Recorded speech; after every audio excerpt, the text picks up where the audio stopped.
But before we start, please make sure to subscribe and hit the bell so you never miss an upload from us. Also, leave a like right now.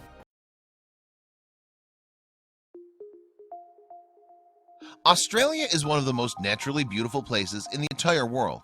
Its climate, topography, and wildlife are unlike any others found anywhere on Earth. However, it can be uncommonly dangerous, and its wide array of poisonous and aggressive creatures are responsible for thousands of deaths annually. Azaria was born on July 11, 1980. She died on August 17, 1980. The death of a 2-month-old baby is undoubtedly a tragedy. There's no denying that. Yet perhaps even more tragic is the years of pain and uncertainty that followed her untimely demise. Little Azaria and her parents, Lindy and Michael, were vacationing near Uluru in the Australian Northern Territory. Also known as Ayers Rock, this immense sandstone formation is sacred to Australia's Aboriginal people and among one of the most impressive rock formations on Earth. Her parents had driven out to Ayers Rock to experience the natural splendor of the region and take their first, albeit small, trip as a new family. Lindy and Michael got milkshakes before they left and drove out into the desert with their newborn nestled in the back seat, never knowing the horror that was about to befall them. The parents parked their car near the rock and set up their campsite. They were only away from Azaria for a few moments, but when they turned around, Azaria was no longer in their tent. Someone or something had ripped her from the safety of the tent and taken her. They were convinced that a dingo, an Australian wild dog, had broken into the tent and snatched the baby. Unfortunately, Lindy and Michael Chamberlain had no way of proving the attack had occurred. The authorities were contacted and began combing the area for any sign of the infant. Unfortunately, they never located it. All they had to go on were the Chamberlains' reports and the assumption that a dingo had snatched up the baby. Of course, there was also the chance that the baby was killed and buried somewhere in the desert by someone else. In the absence of any hard evidence, the initial coroner reported the likely cause of the death was dingo attack. This, however, only worked if police believed the Chamberlain story. A dingo may have stolen the baby, but this didn't prove beyond a shadow of a doubt that the dingo was the actual cause of the death. The Northern Territory police and prosecutors were dissatisfied with this finding, however, and urged the investigation to continue. Ultraviolet photos of the baby's jumpsuit, as well as a small amount of blood within the tent and indeterminable wounds on her neck, all brought investigators to a very different conclusion. Azaria Chamberlain might have died as the result of her throat being cut. Once the news caught wind of little Azaria's untimely death and her parents' seemingly outlandish story, the press turned against the grieving parents. Public and media attention on the situation polarized the entire nation and even brought up some disquieting rumors about what really might have happened. Fanciful rumors, sickening jokes, including cartoons, seemed to be surrounded by tragedy.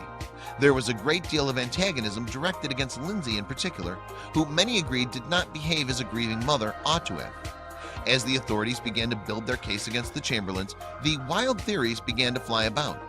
The papers made a great deal about Chamberlain's Seventh-day Adventist religion, which was unusual in their area and only made them appear more like outsiders. There were theories that the church was actually a cult that sacrificed infants as part of some bizarre religious practice. It also seemed odd that a family would take a newborn baby into the desert. Some people claimed that Lindy was a witch, and the police even got one anonymous tip that the name Azaria meant sacrifice in the wilderness.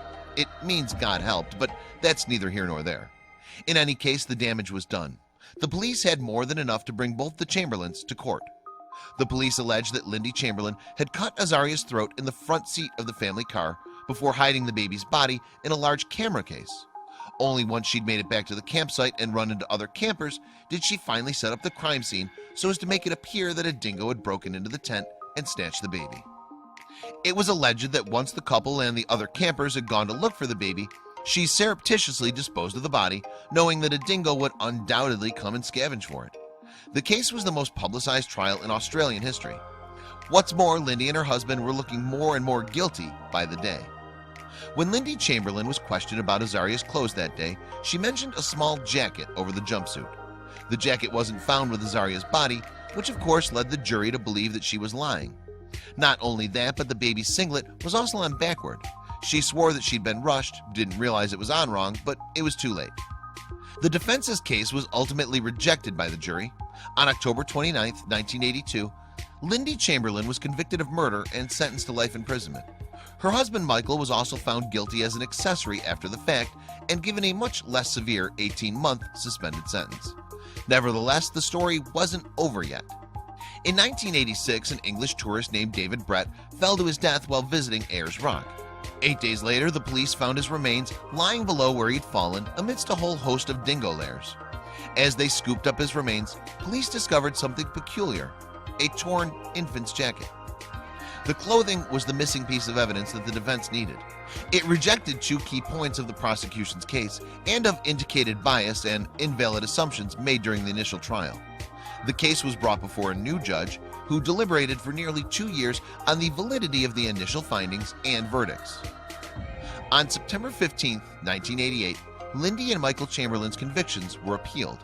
A unanimous vote by the Northern Territory Court of Criminal Appeals had proven what they'd been saying all along: they were not responsible for their daughter's death. The Chamberlains had suffered unduly for years, not just in the court proceedings in prison, but also in public. Many of their friends, neighbors, fellow Australians, and even the world as a whole still believed them to be murderers and liars. Then, 2 days after they were exonerated, the Chamberlains were awarded $1.3 million in compensation for wrongful imprisonment. It wasn't much, however, and only covered a third of their legal expenses.